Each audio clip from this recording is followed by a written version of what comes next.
नमस्कार, आप देख रहे हैं आदर्श सत्यांकित खबरें। आइए ले चलते हैं आपको बड़ी खबरों की ओर। अयोध्या के रौजा गांव स्थित बलरामपुर चीनी मिल्स लिमिटेड में मॉनसून प्लांटिंग अभियान का शुभारंभ किया गया।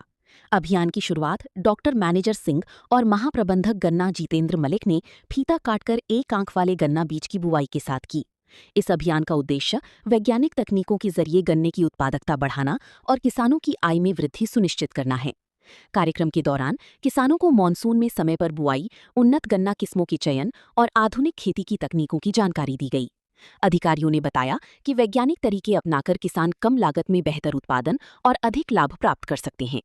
बलरामपुर चीनी मिल्स लिमिटेड लगातार किसानों के साथ मिलकर उन्नत गन्ना खेती को बढ़ावा देने के लिए विभिन्न योजनाएं और तकनीकी अभियान चला रही है।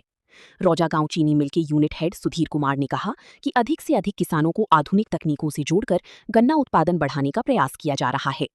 इस अवसर पर डॉक्टर मैनेजर सिंह, महाप्रबंधक जितेंद्र मलिक, अमित कुमार, अजीत कुमार राय, अविनाश तिवारी, राहुल सिंह, सुनील वर्मा, रत्नेश कुमार यादव सहित बड़ी संख्या में किसान उपस्थित रहे। रिपोर्ट प्रमोद शर्मा, अयोध्या, आदर्श सत्यांकित खबरी।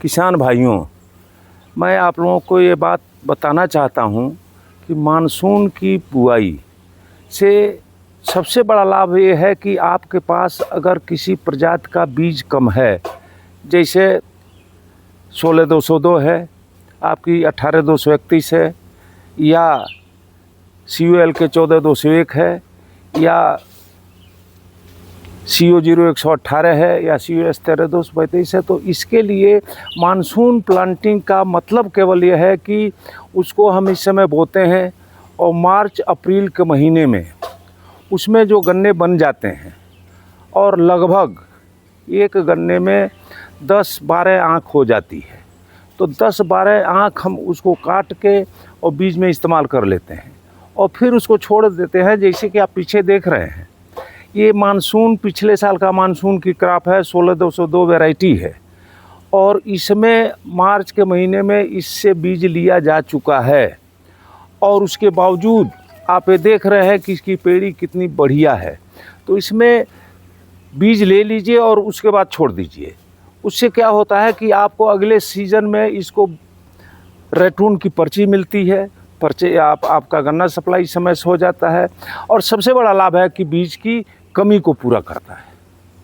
दूसरा सवाल, मानसून में गन्ने की बुआई का सही समय और इसके क्या फ़ायदे हैं? अब देखिए, सबसे बढ़िया समय इस समय चल रहा है जुलाई और अगस्त का महीना। हम लोग कहते हैं कि अगर आपको मानसून में गन्ने की बुआई करनी है, अगर आपके पास खेत है जहां पानी नहीं भरा है, उन खेतों में इसकी बुआई कर सकते हैं। बुआई करते समय एक चीज़ का ध्यान रखें कि हमेशा मानसून की प्लांटिंग 4 फीट से कम पर नहीं होनी चाहिए।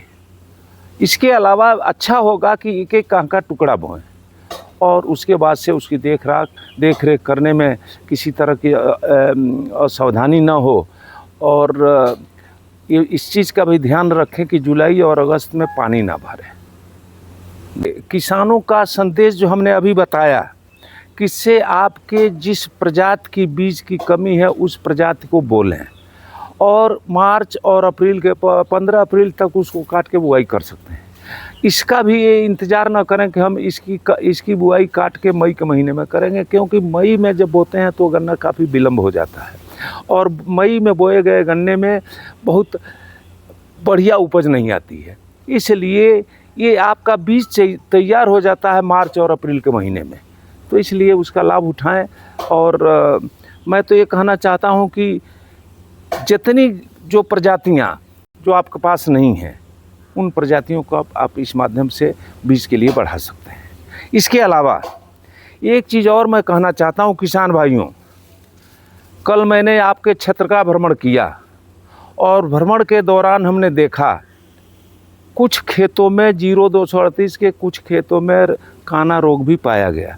तो उसमें मेरा केवल एकमात्र सुझाव है कि उन प्रभावित पौधों को उखाड़ के नष्ट कर दें और उखाड़े हुए स्थान में 10 ग्राम ब्लीचिंग पाउडर डाल के बराबर कर दें और 1 दिन या 2 दिन के बाद, माने ब्लीचिंग पाउडर डालने के 1 या 2 दिन के बाद उसमें 4 किलो ट्राइकोडर्मा 100 किलो गोबर की खाद में मिला के प्रति एकड़ की दर से डाल दें। इससे आपका काना रोग भी नियंत्रित हो जाएगा।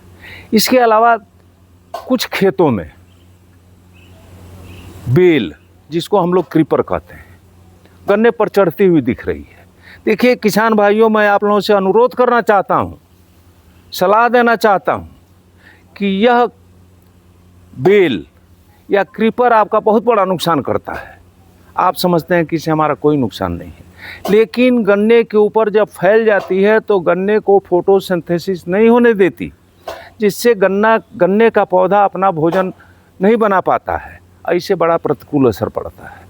इसलिए जिन खेतों में बेल, जिसको क्रीपर भी कहते हैं, अगर है तो उखाड़ दीजिए। इस समय बरसात भी हो रही है, खेतों में नमी है, पर्याप्त नमी है, उसको उखाड़ दें और नष्ट कर दें। कुछ किसान भाई पूछते हैं कि दवा बता दें, तो दवा की बात आती है तो इसके लिए केवल आधा किलो 2,4-D 250 लीटर पानी में घोल बना के केवल ज़मीन के ऊपर, गन्ने के ऊपर नहीं, खेत में ज़मीन पर नीचे इसका छिड़काव करें।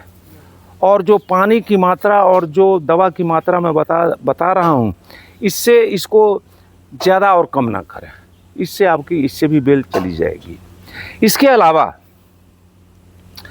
कुछ खेत आपने जो मई में बोए हैं, उन खेतों में बढ़वार नहीं के बराबर है। उसको बढ़वार में लाने के लिए या उससे भी अच्छी पैदावार लेने के लिए एक और सुझाव मेरा है कि उन खेतों में 1 बोरी एकड़ के हिसाब से यूरिया का प्रयोग कर दें। लेकिन यह प्रयोग मेरा अनुरोध है कि ये जुलाई में ही कर दें, अच्छा होगा। इसके अलावा उसमें मैं कहता हूँ कि उसमें NPK यूरिया का स्प्रे कर दें।